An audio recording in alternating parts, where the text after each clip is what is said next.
প্রত্যেককে স্বাগত। আজ আমরা পড়ব জীব বৈচিত্র্য সংরক্ষণ বা বায়োডাইভার্সিটি কনজারভেশন। এখন বায়োডাইভার্সিটি বা জীব বৈচিত্র্য বলতে আমরা কি বুঝবো? একটি অঞ্চলে যে বিভিন্ন প্রকার প্রজাতির প্রাণী এবং উদ্ভিদ আছে তাদেরকে আমরা একত্র করব জীব বৈচিত্র্য। অর্থাৎ যে বিভিন্ন প্রকার প্রজাতির প্রাণী এবং উদ্ভিদ একটি অঞ্চলে পাওয়া যায় তাকে ওই অঞ্চলের জীব বৈচিত্র্য বা বায়োডাইভার্সিটি বলবো। মানুষ তার অস্তিত্বকে যদি টিকিয়ে রাখতে চায় এই পরিবেশে, তাহলে পরিবেশের অন্যান্য জীব প্রজাতিকেও আমাদের নিজেদের ইন্টারেস্টেই বাঁচিয়ে রাখতে হবে, সংরক্ষণ করতে হবে। তাই বিভিন্নভাবে আমরা জীব বৈচিত্র্যকে সংরক্ষণ করতে পারি। প্রধানত দুটি উপায় আমরা এক্ষেত্রে আলোচনা করব।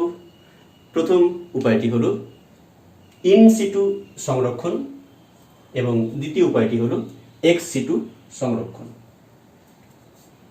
ইন সিটু সংরক্ষণ নাম থেকেই পরিষ্কার, ইন সাইট অর্থাৎ যখন কোনো জীবকে তার যে অরিজিনাল হ্যাবিটেট, তার যে নিজস্ব বাসস্থান, সেই বাসস্থানে রেখেই সংরক্ষণ করব, তখন তাকে আমরা বলবো ইন সিটু কনজারভেশন বা ইন সিটু সংরক্ষণ। ক্লিয়ার?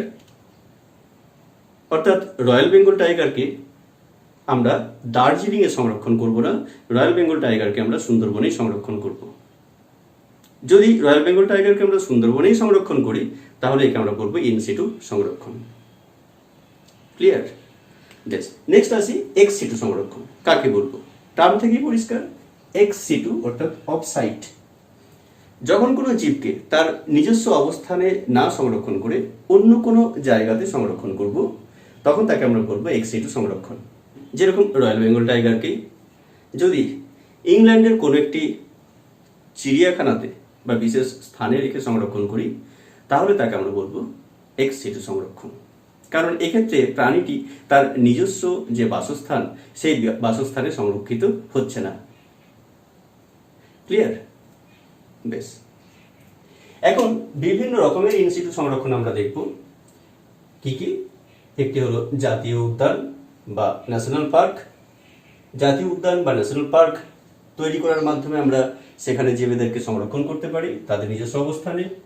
অভয়ারণ্য বা স্যাংচুয়ারি, সংরক্ষিত বন বা রিজার্ভ ফরেস্ট, বায়োস্ফিয়ার রিজার্ভ, এই উপায়গুলির মাধ্যমে আমরা জীবেদেরকে তাদের নিজস্ব অবস্থানে সংরক্ষণ করতে পারি। একে একে আলোচনা করি। প্রথমে দেখে নিই জাতীয় উদ্যান বা ন্যাশনাল পার্ক। ন্যাশনাল পার্ক বা জাতীয় উদ্যান একটি বৃহৎ বনাঞ্চল, অবশ্যই সৌন্দর্যমণ্ডিত স্থান, যেখানে পর্যটক আনন্দ লাভের জন্য যেতে পারে সেরকম একটি স্থান, যেখানে তার নিজস্ব কিছু উদ্ভিদ এবং প্রাণী প্রজাতি আছে। এরকম একটি স্থান যা সেন্ট্রাল গভর্নমেন্ট দ্বারা নিয়ন্ত্রিত হয়। তারা নিয়ন্ত্রিত হয় কার দ্বারা? সেন্ট্রাল গভর্নমেন্ট দ্বারা।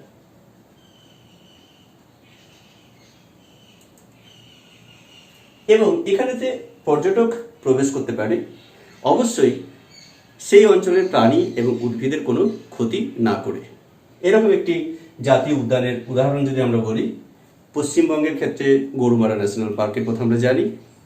এগুলি সবই হচ্ছে এক একটি জাতীয় উদ্যান বা ন্যাশনাল পার্ক। নেক্সট আসি স্যাংচুয়ারি বা অভয়ারণ্য। জাতীয় উদ্যান অপেক্ষাকৃত বড় বনাঞ্চল, কিন্তু অভয়ারণ্য এর তুলনায় কিছুটা ছোট। জাতীয় উদ্যান সেন্ট্রাল গভর্নমেন্ট দ্বারা নিয়ন্ত্রিত হয়, কিন্তু অভয়ারণ্য নিয়ন্ত্রিত হয় স্টেট গভর্নমেন্ট দ্বারা।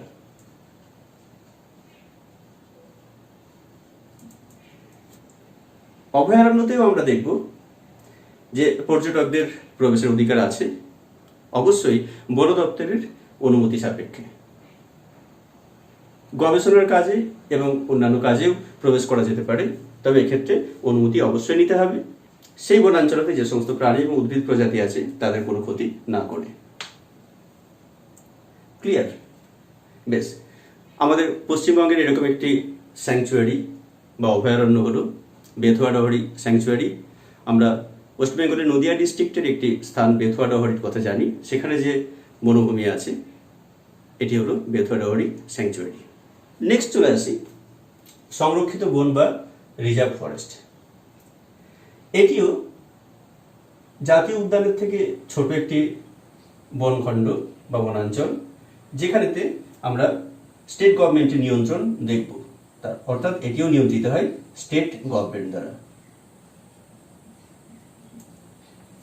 বন দপ্তরের পারমিশনের সাপেক্ষে অবশ্যই এই রিজার্ভ ফরেস্টে প্রবেশ করা যায়। গবেষণার উদ্দেশ্যে অবশ্যই সেখানেতে যাওয়া যেতে পারে। নেক্সট আসবো বায়োস্ফিয়ার রিজার্ভ।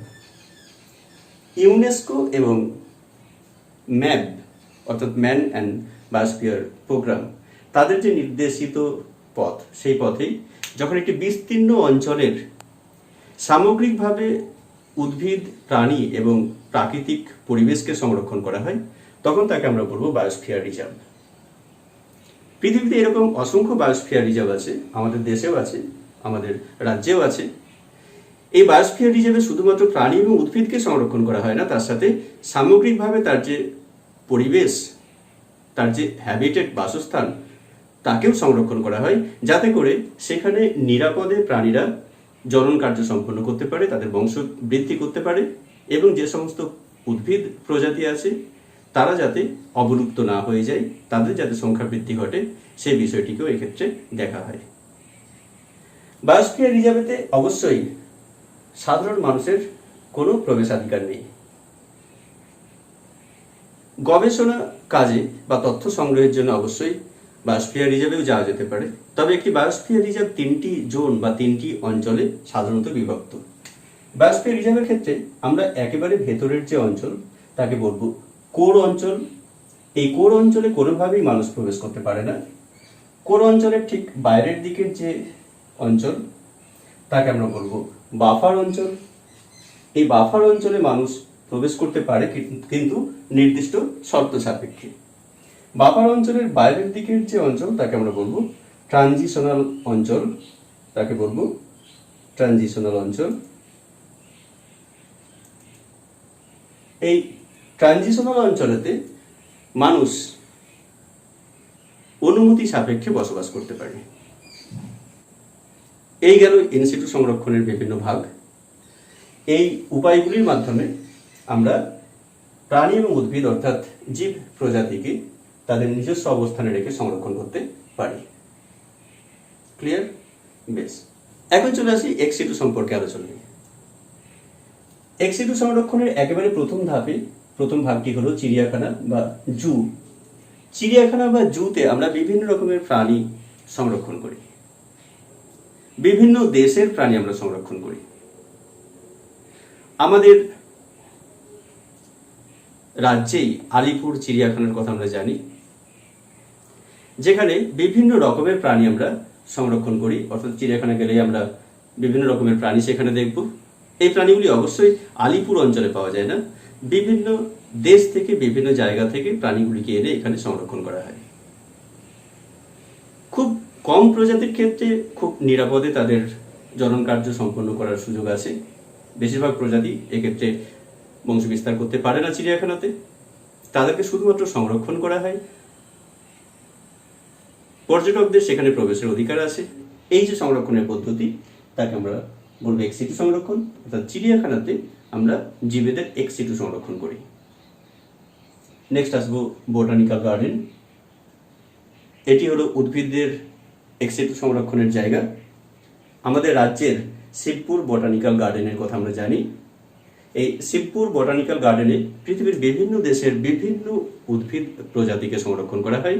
বিশ্বের সবথেকে বড় বোটানিক্যাল গার্ডেন হলো ইংল্যান্ডের রয়্যাল বোটানিক্যাল গার্ডেন কেউ। এখন চলে আসি ক্রায়ো সংরক্ষণ।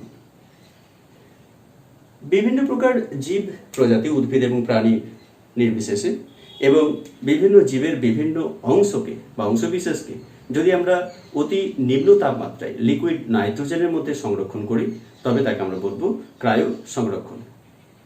ক্রায়ো সংরক্ষণও এক প্রকার এক্সিটু সংরক্ষণ। ক্লিয়ার? বেশ, তাহলে আমরা জানলাম যে জীববৈচিত্র্যকে আমরা কিভাবে সংরক্ষণ করতে পারি। একবার এক নজরে দেখে নিই ইনসিটু সংরক্ষণ এবং এক্সিটু সংরক্ষণ। ইন সিটু সংরক্ষণকে আমরা আবার ভাগ করছি জাতীয় উদ্যান, অভয়ারণ্য, সংরক্ষিত বন এবং বায়োস্ফিয়ার রিজার্ভ। এক্স সিটু সংরক্ষণের ক্ষেত্রে আমরা দেখছি চিড়িয়াখানা, বটানিক্যাল গার্ডেন এবং ক্রায়ো সংরক্ষণ বা ক্রায়ো প্রিজার্ভেশন।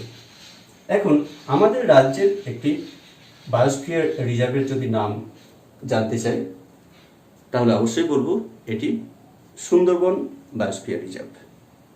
সুন্দরবনের যে অসংখ্য প্রজাতির উদ্ভিদ এবং প্রাণী বর্তমান এবং তাদের যে ইউনিক হ্যাবিটেট বা বাসস্থান তাকে সামগ্রিকভাবে সংরক্ষণ করার জন্য ইউনেস্কো এটিকে বায়োস্ফিয়ার রিজার্ভ হিসেবে নির্দেশিত করেছে, অর্থাৎ সুন্দরবন একটি বায়োস্ফিয়ার রিজার্ভ। ক্লিয়ার? আশা করি জীববৈচিত্র্য সংরক্ষণ সম্পর্কে আমাদের একটু ধারণা তৈরি হয়েছে। আজ এই পর্যন্তই। ভালো থেকো, সুস্থ থেকো।